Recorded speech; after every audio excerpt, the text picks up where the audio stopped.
Assalamualaikum warahmatullahi wabarakatuh. Alhamdulillah wassalatu wassalamu ala Ibu rahimakumullah. Mulai hari ini kita akan membahas surat Abasa ayat 12 sampai 16. Ini merupakan bagian yang pertama, terdiri dari dua. Mulai dari tauhid atau pembukaan yang latar belakangnya manusia itu memiliki fitrah yang baik. Jadi Allah Subhanahu wa taala menciptakan manusia itu disertai fitrahnya yang baik dan dibimbing ke arah kebaikan. Tapi sering terganggu oleh berbagai hal, baik intern dirinya maupun ekstern, baik dari dirinya maupun dari pihak luar. Intern diri karena Allah Subhanahu wa taala mengilhamkan kepada manusia untuk berbuat jahat, ada ilhamnya. Nafsi wa ma sawwaha fa alhamaha fujuraha wa taqwaha. Diilhamkan kepada manusia itu fujur, berbuat jahat, wa taqwaha, dan takwa. Jadi ada ilham untuk berbuat baik, ada ilham untuk berbuat jahat, tetapi fitrahnya manusia itu berbuat baik.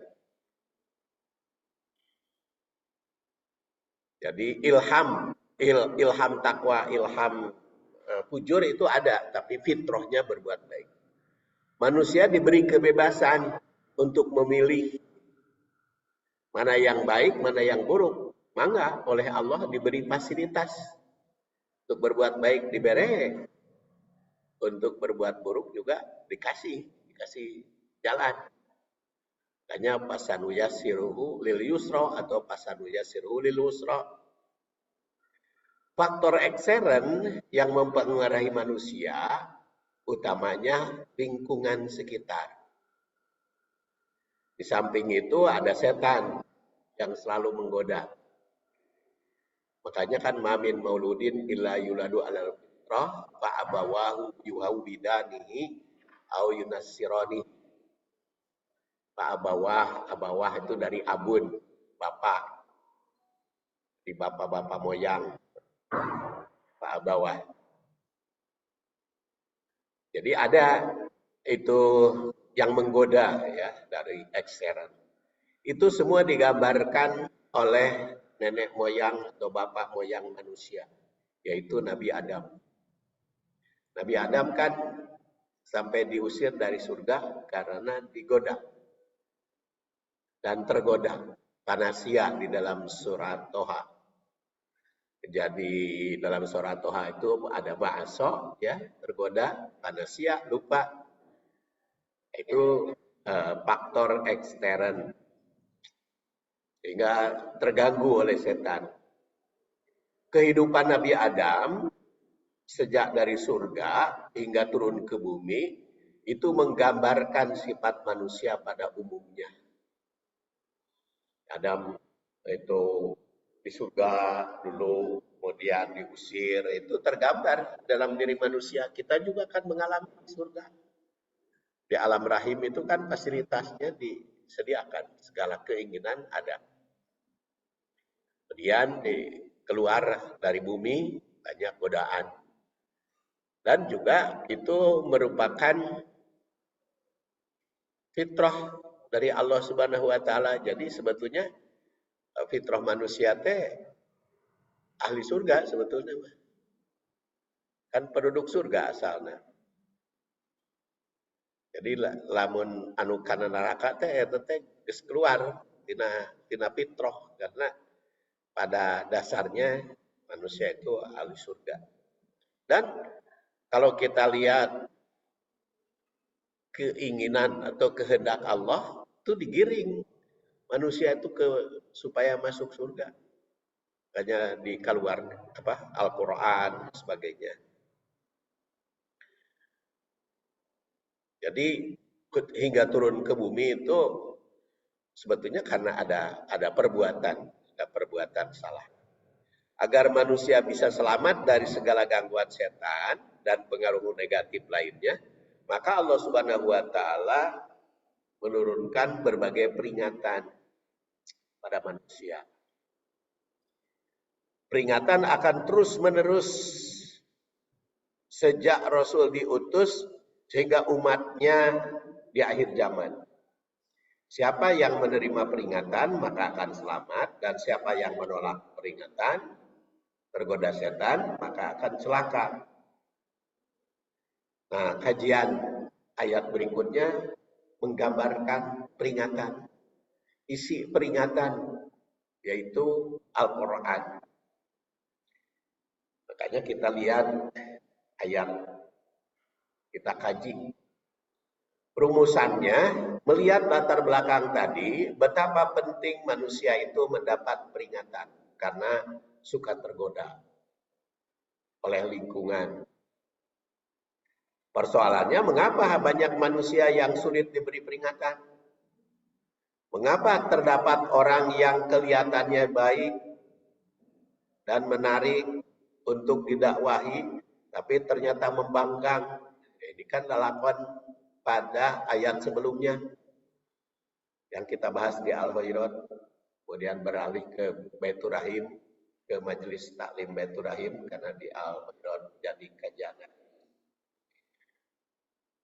Sehingga terlihat ada yang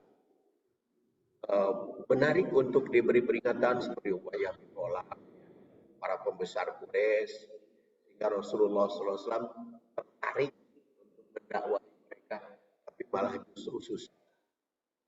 Dan Rasulullah begitu kurang terpesona oleh Abdullah bin Maktum karena asalnya keturunan orang miskin, tunanetra lagi. Abdullah bin Maktum jika nama itu menarik, maka Rasul tertarik oleh para pembesar Quraisy. Tapi justru yang mendapat peringatan itu pada saat itu kelihatan adalah Abdullah bin Ummi Maktum. Nah, maka mana yang mendapat peringatan, orang kecil jadi besar. Dan mana yang tidak mau menerima peringatan, orang besar jadi kecil. Orang kecil dan jadi besar seperti Abdullah bin Ummi Maktum, asalnya orang kecil, orang tak punya tunanetra, tapi sempat jadi pimpinan negara Islam ketika Rasulullah SAW perang Badar. Madinah itu dipimpin oleh Abdullah bin Ummi Maktum. Ketika juga Rasulullah meninggalkan Madinah ke Tabuk, dipimpin oleh beliau. Dan pasca Rasul wafat juga Abdullah bin Ummi Maktum menjadi muadzin di samping Bilal, juga jadi pahlawan waktu perangan. Sampai wafatnya juga jadi syuhada. Jadi yang mendapat peringatan, orang kecil jadi besar. Yang tidak mendapat peringatan, orang besar jadi kecil, seperti Abu Lahab. Kan tidak mendapat peringatan, orang besar itu, kaya raya, hebat, pimpinannya. Tikus ruk, ketika perang Badar kan, mati Abu Jahal, ya. Abu Lahab juga, kemudian Umayyah bin Khalaf, dan sebagainya.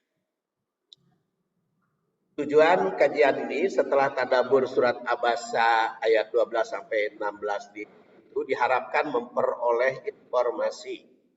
Pertama, memahami makna ayat yang ditadaburi, kemudian penyebab manusia sulit diberi peringatan, dan perbedaan manusia yang siap diberi peringatan dan yang tidak.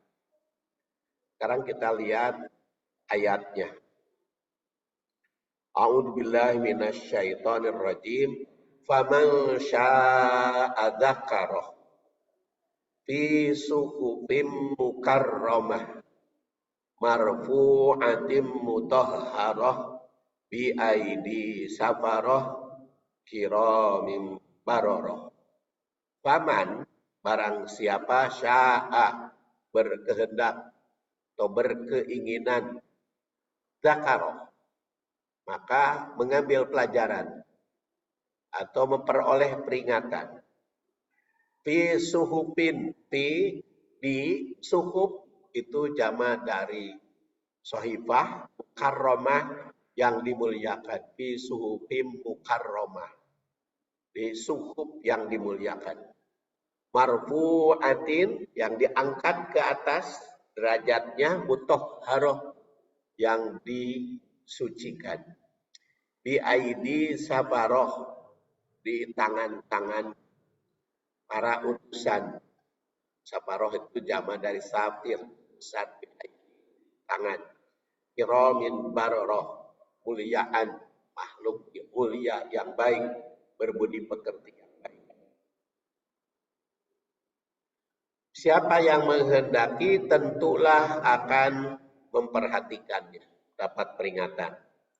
Di dalam suhub yang dimuliakan di sisi Allah, yang ditinggikan kedudukannya lagi disucikan. Di tangan para utusan malaikat yang mulia lagi berbudi.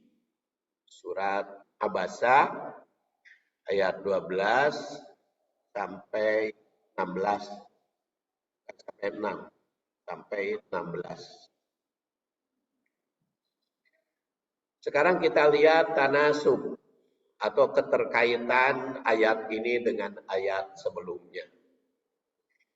Ayat sebelumnya berbunyi amma manistaghna fa anta lahu tasadda wa ma alaika illa yazakka wa amma man ja'aka yas'a wa huwa yahsha wa anta anhu talaha kalla in tadhkirah.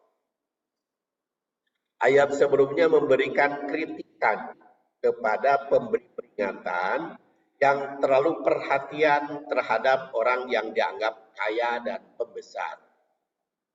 Karena di situ amma man istagna fa anta lahu tasadda wa ma alaika alla yazakka wa amma man ja'aka yas'a wa huwa yas'a fa anta anhu talaha.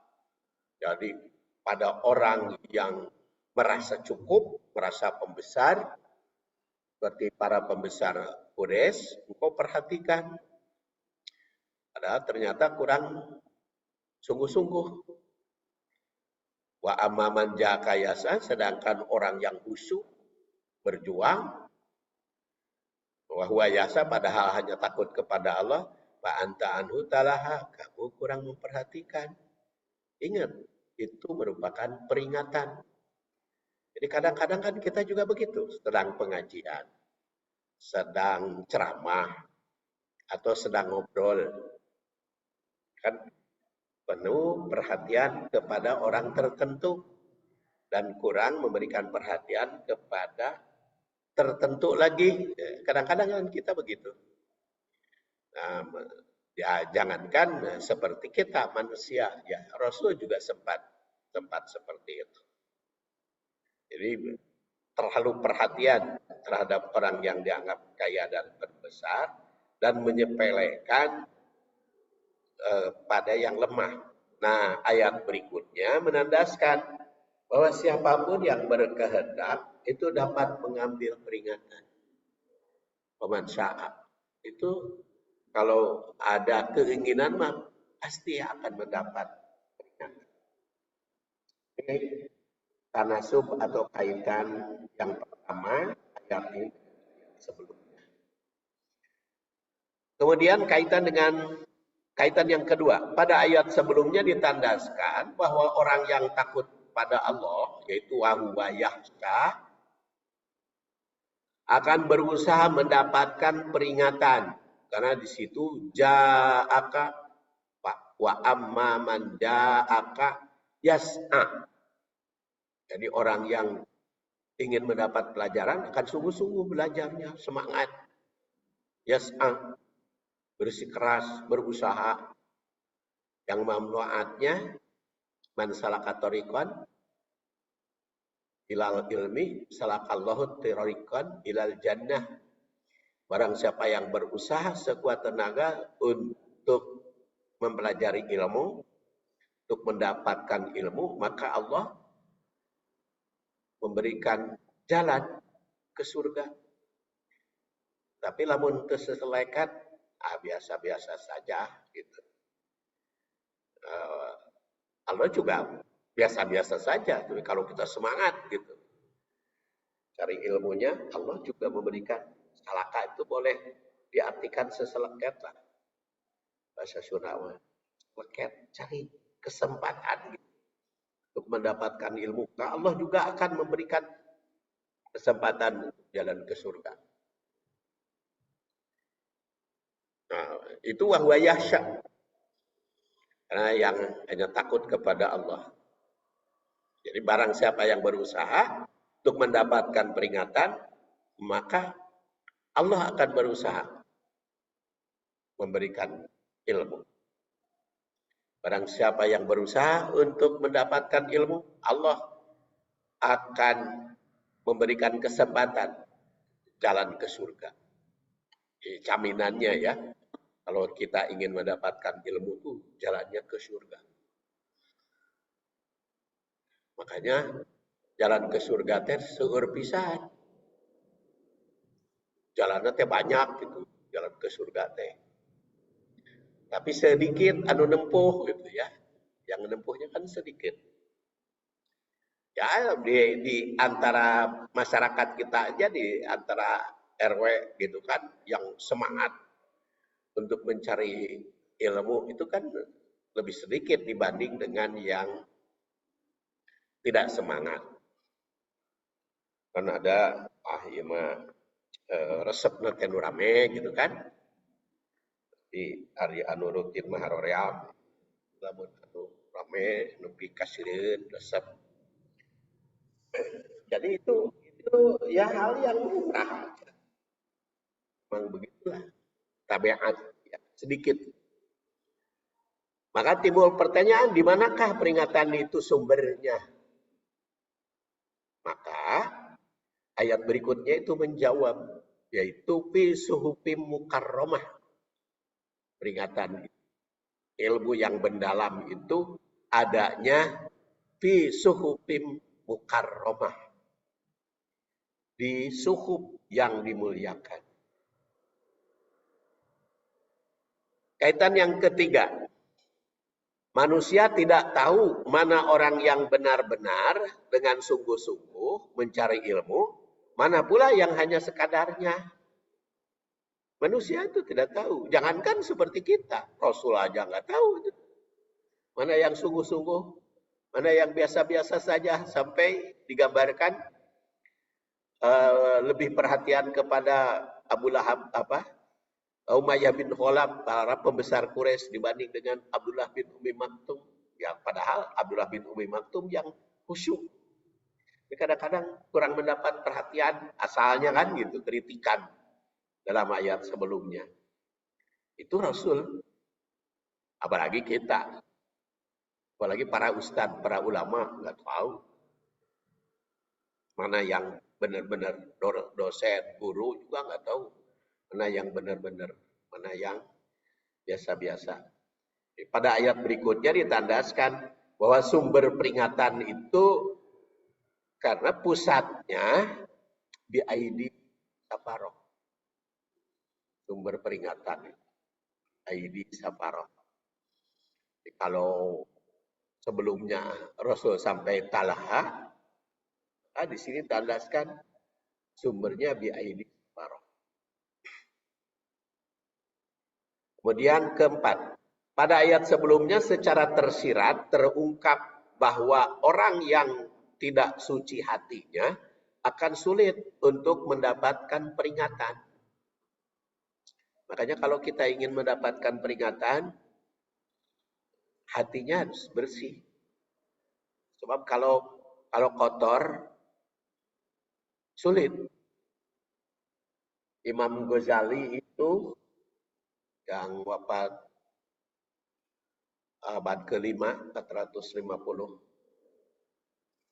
Hijriah, menggambarkan latan hulul malaikah kal wasuratun, tidak akan masuk malaikat kepada rumah yang ada anjing dan patung. Itu maksudnya secara tersirat bahwa ilmu peringatan itu, ilmu Al-Quran dan Sunnah, itu tidak akan masuk ke kolbu yang ada anjing dan patung. Anjing dan patung itu lambang kemusyrikan dan kedurhakaan. Hari ilmu mah, ilmu umum mah bisa maksiat oke, tapi ilmu peringatan, bimbingan Al-Quran itu sulit akan masuk kepada yang hatinya tidak bersih. Seperti rumah, malaikat tidak mau masuk yang di rumah ada anjing dan patung. Anjing dan patung itu gambaran, gambaran perbuatan syirik dan maksiat. Orang yang mendapatkan peringatan, yang takut pada Allah dan berusaha untuk mendapatkan ilmu dengan sungguh-sungguh, maka itu akan mendapatkannya. Nah, ayat berikutnya menandaskan bahwa pusat peringatan itu berada di tempat yang suci. Maka dengan kesucian, maka akan masuk kepada kesucian, maka tidak bisa disentuh oleh yang kotor. Oleh karena itu, kalau kita ingin mendapatkannya, bersihkan jiwa hati kita. Kemudian tanasub yang kelima, dalam ayat sebelumnya di surat Al-Waqi'ah 79 itu ditandaskan la yamassuhu illal mutahharun. La yamassuhu, tidak ada yang menyentuhnya, illal mutahharun, kecuali yang disucikan. Jadi tidak ada yang menyentuh kecuali yang disucikan. Dengan ayat ini ada yang menjadikan dalil bahwa mushaf Al-Quran itu tidak boleh disentuh kecuali oleh orang yang menyucikan diri dari hadas. Maka ayat ini menandaskan yang tidak bisa disentuh teh bi suhufim mukarramah, yang ada suhuf yang dimuliakan. Jadi berada yang suhuf yang dimuliakan. Jadi yang tidak ada menyentuh itu selain yang disucikan, itu Al-Quran pusatnya di suhuf.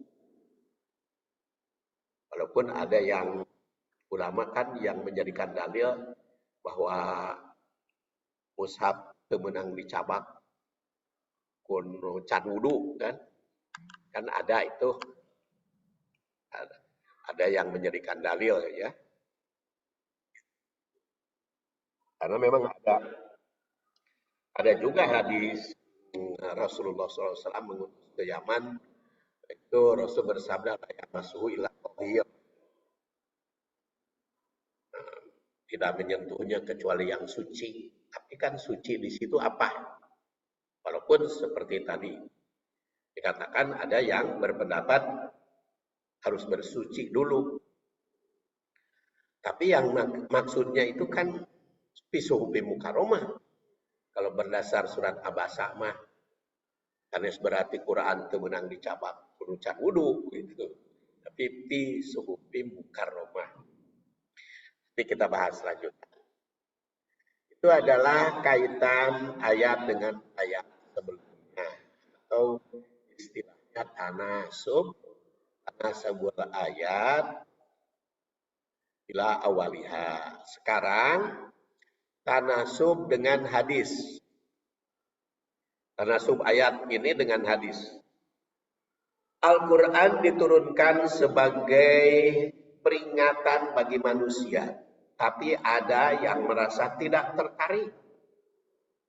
Ada pula yang semangat untuk mengkaji dan mempelajarinya. Nah, nasib manusia itu sangat terkait dengan usaha dan semangat ataukah tidak. Ada yang semangat, ada yang tidak pada Al-Quran. Dan semangat kepada Al-Quran itu kan macam-macam. Ada semangat untuk membacanya secara indah, sehingga Quran itu bisa dinikmati membacanya. Maka di Baitur Rahim juga diajarkan supaya nikmat membacanya.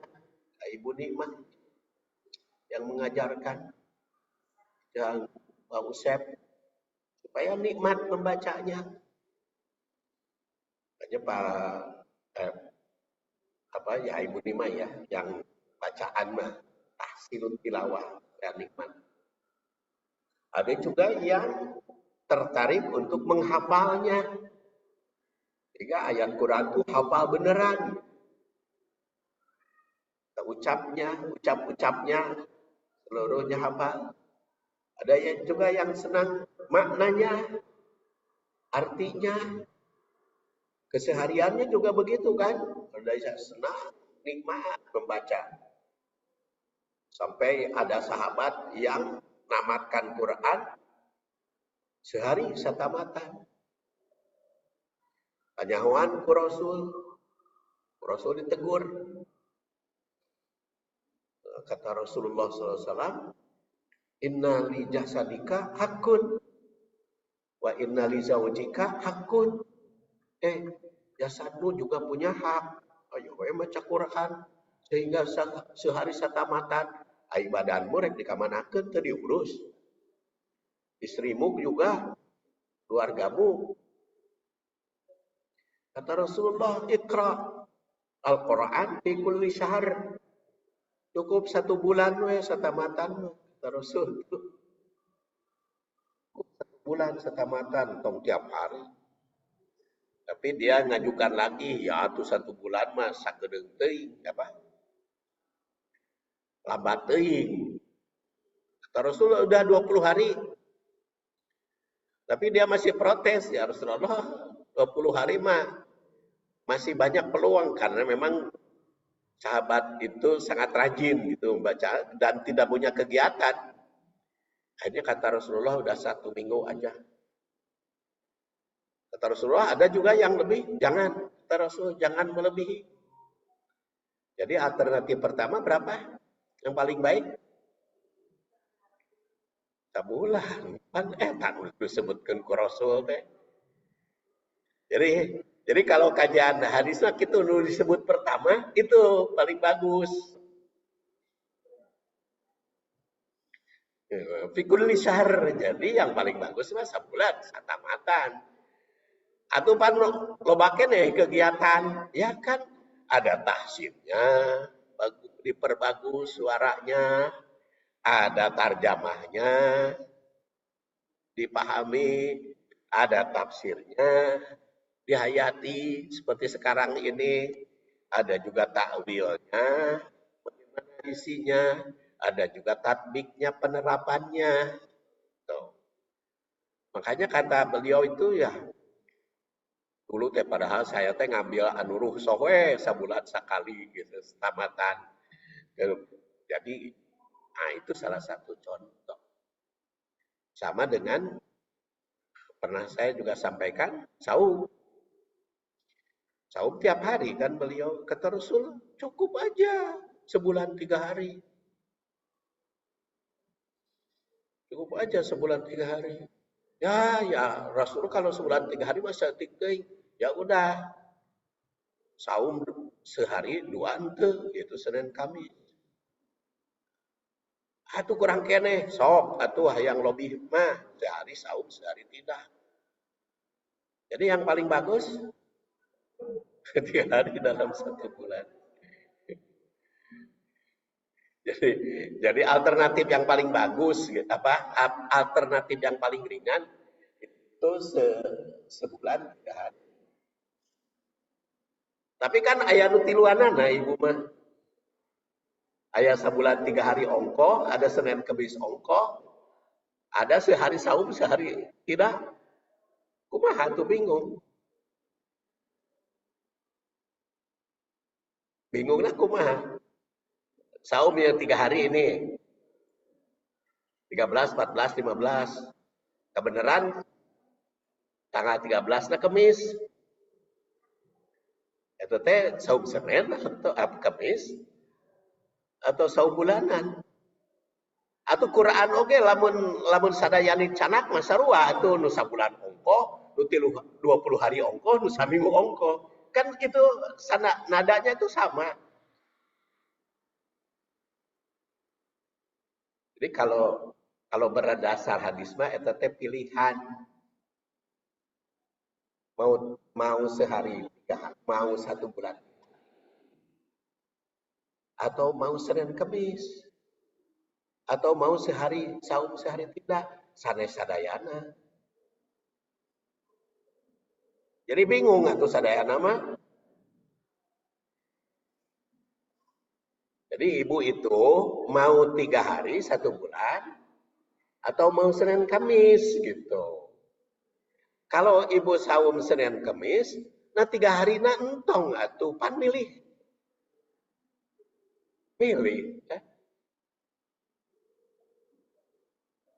Kalau anu 3 hari 1 bulan, yang dekat dah Senin Kamis itu kan gitu. Oh, ada tuh ayat larangan, ya mangga gitu ayat larangan. Cuman kalau berpikir secara hadis begitu, enteng sebetulnya. Enteng sebetulnya ibadah itu tengah ribu sorangan. Enteng. Jadi karena ribu sorangan ya karena dipilih sadayana. Makanya kalau di dalam kajian hadis itu dibahas asbabul wurud. Sababul wurud. Kalau Al-Quran sababul ada kalau hadis sababul wurud, kalau Al-Quran sababul nuzul, kumaha rangkaiannya. Pada Al-Quran juga begitu. Mau 1 bulan, setamatan, atau 20 hari. Ayo mah ongkoh, sebulan ongkoh, anu 20 hari ongkoh, saminggu ongkoh.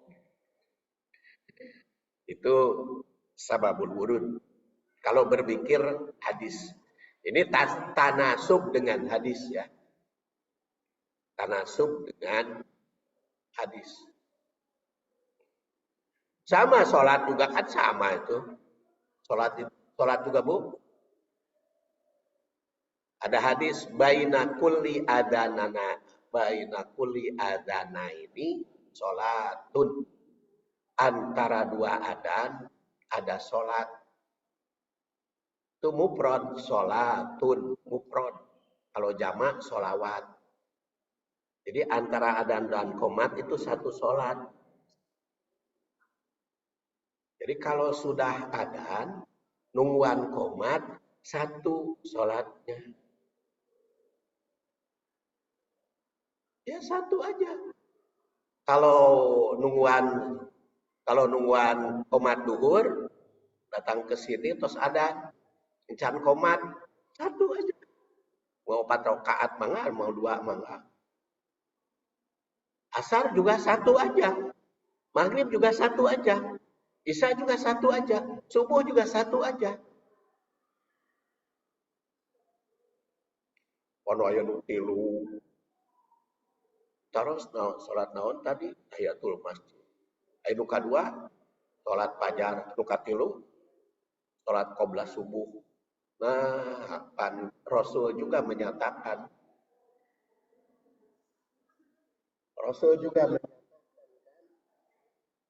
sholatul ba'dal la sholata ba'dal la sajadatain.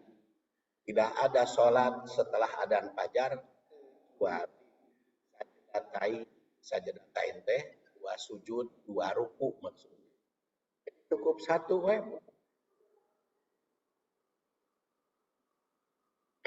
Itu kalau kita baca sababul wurud, urutan hadis. Jadi sebetulnya enteng tuh ribu-ribu.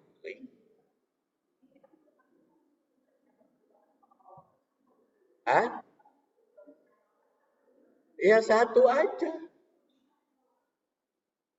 Nungguan subuh. Nungguan subuh satu sholat, terserah mau tahiyatul masjid atau mau sholat fajar atau qobla subuh, maka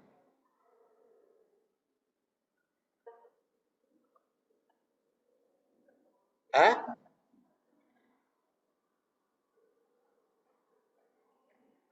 pahala teh yang menentukan teh siapa?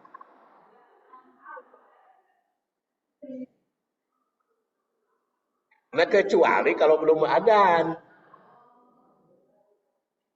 Kan yang saya bicarakan setelah adan. Baina kulli adana ini sholatun. Antara dua adan, satu sholat. Jadi kalau ibu datangnya sebelum adan, mangga tahiyatul masjid dulu. Nanti adan. Sebelum adan mah, nanti setelah adan, satu. Sekarang ibu datangnya ke masjid sudah adan. Ya satu aja. Sholatnya mana? Mana mangga pada tahiyatul masjid, mangga pada qobla subuh, mangga. Pilih. Karena di dalam hadisnya juga baina kulli adanain atun, antara dua adan sholatun. Sholatun itu mufrad satu. Jadi kan di Baitur Rahim ya masih banyak kayak nutilu sholat teh sehingga rekomat muadzin ge rekomat teh hararese da loba keneh nu sholat.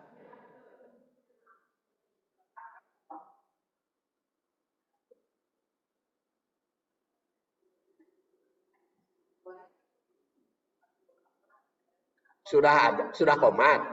Kalau sudah imam sudah berdiri, setelah komat batalkan sholat sunat.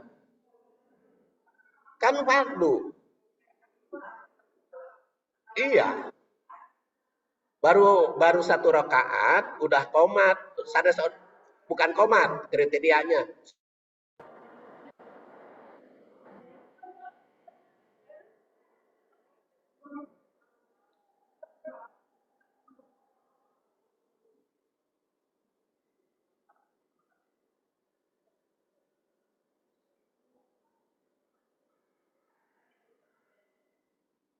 Ya, sholat sunat di rumah, datang ke masjid.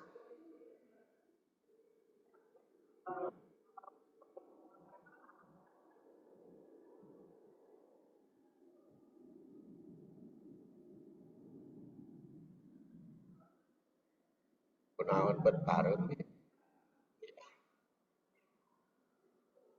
Lanjut, kaitan dengan hadis ya. Jadi kalau kita membahas Quran pasti bahas hadis karena ada tanasub Quran dengan hadis. Kalau kita membahas hadis ada tanasub dengan Quran. Jadi ada kaitan. Nah, dengan mengetahui sababul wurud, ya, tadi dibicarakan kan sababul wurud. Sababul wurud itu sebabnya hadis atau sababun nuzul, sebab turun Quran. Maka kita akan tahu memaknai hadis itu. Ya seperti tadi ada tahiyatul masjid, ada sholat mutlak, ada sholat apa segala macam. Itu latar belakang. Kalau tahiyatul masjid itu karena masuk masjid. Dan waktu itu tidak ada waktu sholat. Karena tidak ada sholat sunat maka tahiyatul masjid. Tapi kalau ada qobliyah ya qobliyah saja. Tapi kalau maghrib kan tidak ada qobliyah, berarti tahiyatul masjid. Atau isya kan tidak ada qobliyah, tahiyatul masjid. Rasul bersabda kan baina kulli adana ini sholatun, antara dua adan sholat liman sya'a, bagi yang punya waktu. Bagi yang punya waktu liman sya'a atau bagi yang berkehendak. Nah sekarang kaitan dengan ayat, kaitan dengan hadis.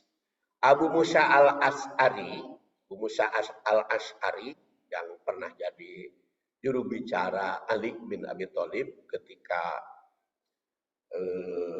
tahkim wafat tahun 50 Hijriah, meriwayatkan Rasul bersabda, "Masalul ladzi yaqra'ul Qur'an kal utrujah. Ta'muha thayyib warihuha thayyibun.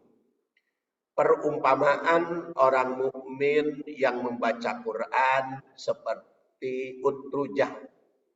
Utrujah itu buah. Buah yang manis, harum, bangsa jeruk. Utrujah, ada jeruk utrujah, ada mangga utrujah, harum. Ta'muha thayyib, rasanya enak. Warihuha thayyib, dan baunya harum. Walladzi la yaqra'ul Qur'an, sedangkan orang mukmin yang tidak baca Quran, katamroh seperti korma. Ta'muha thayyib wala rihalaha. Ta'muha mah enak rasa nama korma teh, tapi pan teu harum korma. Teu sugan ya bau korma. Sengit korma. Beda dengan utrujah mah seperti duren kan dimakan gitu. Jadi wala rihalaha. Wa masalul fajir, sedangkan orang jahat alladzi yaqra'ul Qur'an, yang baca Quran, kama salir roihana, seperti roihana. Rihuha thayyib, harum. Roihana mah wa ta'muha murrun, tapi rasana pahit. Nganaon tanu kitu? Ya banyak yang harum tapi pahit. Ya bunga mawar juga kan harum. Tapi di raosan pahit. Banyak itu yang harum baunya tapi begitu di raosan teraos. Jadi ada yang enak dirasa, enak diambil. Ada yang enak dirasa, teu enak diambil. Ada yang enak diambil, dicium, tapi tidak enak dirasa. Itu raihanah. Rihuha thayyib, harum baunya semerbak. Wa ta'muha murrun, tapi rasanya pahit. Wa mislul fajir alladzi la yaqra'ul Qur'an, sedangkan orang jahat dan tidak mau baca Quran, kama salil handolah, seperti handolah. Ta'muha murrun wala rihalaha, rasanya pahit jeung teu seungit. Nah, dalam hadis ini terkandung pertama al-utrujah. Manusia yang berkaitan dengan Quran itu ada yang seperti utrujah, yaitu ta'muha thayyib warihuha thayyib. Rasanya manis jika dikonsumsi dan baunya harum semerbak, menarik, bermanfaat. Itu orang ini adalah mukmin yang yaqra'ul Quran. Jadi mukmin yang senang baca Quran.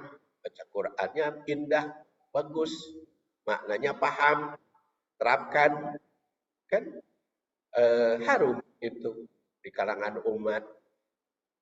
Kalimat ini juga mengandung perintah agar membaca Quran itu bukan hanya untuk kepentingan diri sendiri. Ada juga dakwah pada yang lain. Tapi dakwah itu tuh bukan berarti keras.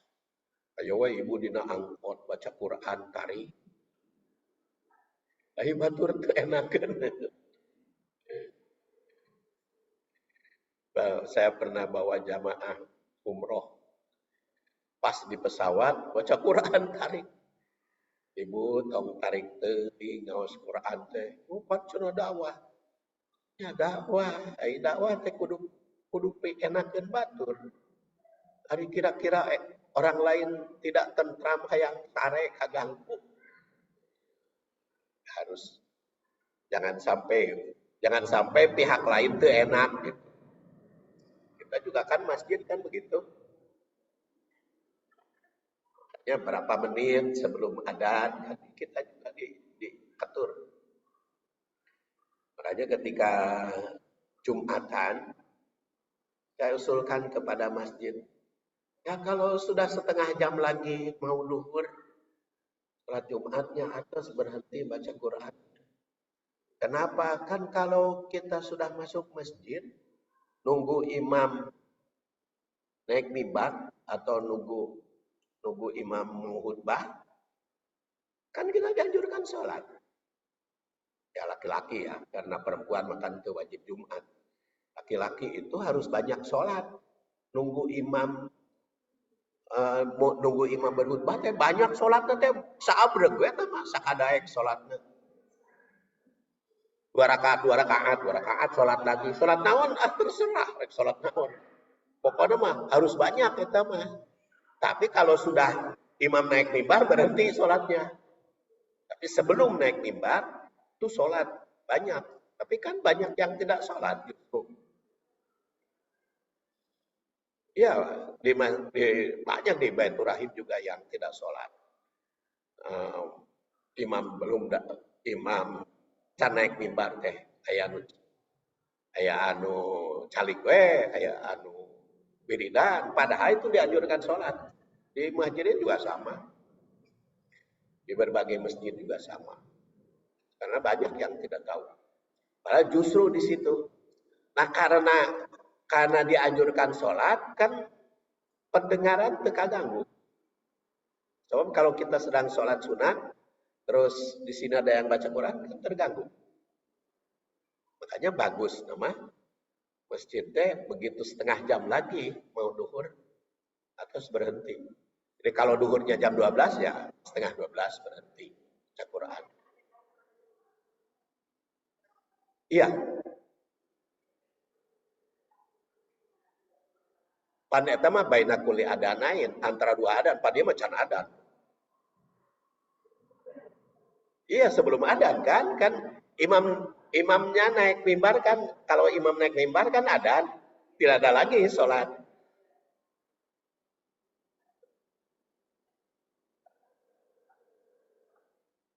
Kalau belum adan, iya. Kan baina kuli adanainin sholat teh antara dua adan. Kalau belum adan mah enggak. Datang ke masjid, ibu can adan, mangga pada sholat naon. Kalau sebelum adan mah seperti datang ke masjid sebelum adan subuh, mangga pada sholat naon. Mau sholat tahun saat hajud. Yang terbatas satu sholat itu baina kulli adana ini antara dua adan. Antara dua adan itu maksudnya apa? Antara adan dan qomat. Seperti mau Jumat juga sama. Jadi kalau sudah adan, tidak.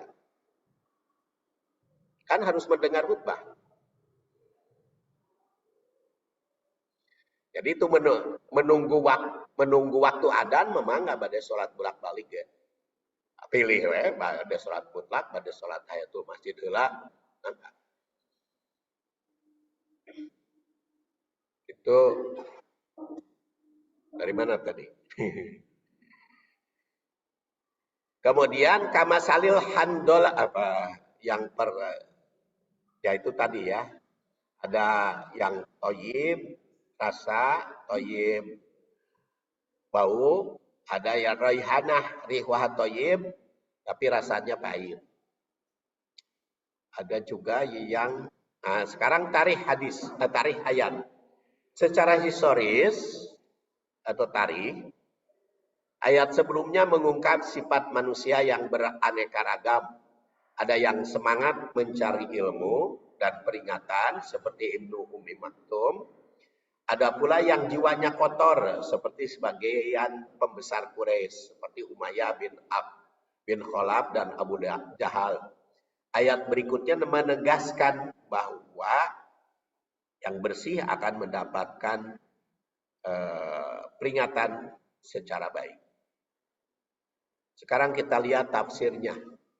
Faman syaa'a dzakaroh. Perkataan faman, pak itu sambungan ayat sebelumnya. Man, siapa? Sya'a berarti berkehendak. Kalau pelakunya menurut Ibnu Jarir at-Tabari yang lahir 224, wafat 310, adalah sebagian hamba Allah. Jadi manusia yang berkeinginan. Sa'a di sini. Namun menurut Muqatil, seorang tabi'in yang wafat 150, dikutip oleh Al-Bagawi yang wafat 516, saat di sini adalah Allah berkehendak. Jadi orang dikehendaki Allah karena saat. Ada juga kehendak manusia itu sendiri. Ada karoh, dapat peringatan.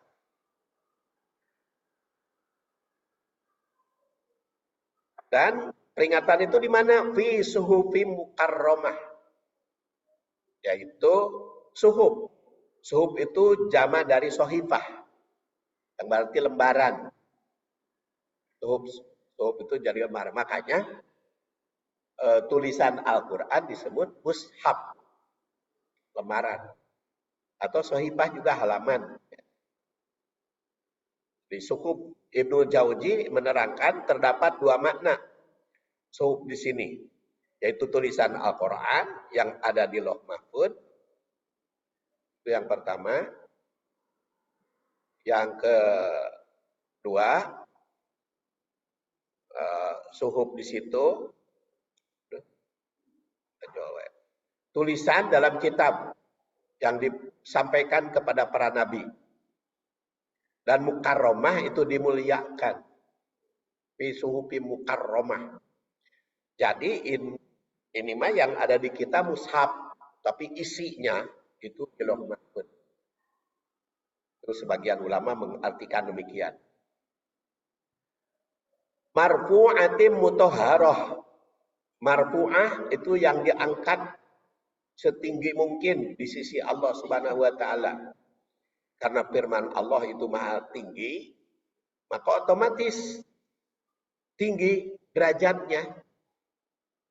Jadi makanya Quran itu kalau kita telaah bagaikan samudra yang tidak berpantai. Atau dalamnya yang tidak ada dangkalnya. Semakin diperdalam, maka semakin tekapangih dangkalnya. Semakin diarungi, semakin tekapangih pantainya. Jauh isi Al-Quran. Karena memang marfu'ah. Lalu apa yang kita pahami tafsirnya? Ya sesuai dengan kemampuan ahli tafsir itu sendiri. Itu yang dimaksud dengan la yamassuhu illal mutahharun. Sakitu heula insyaallah bersambung pada makalah kedua bulan depan.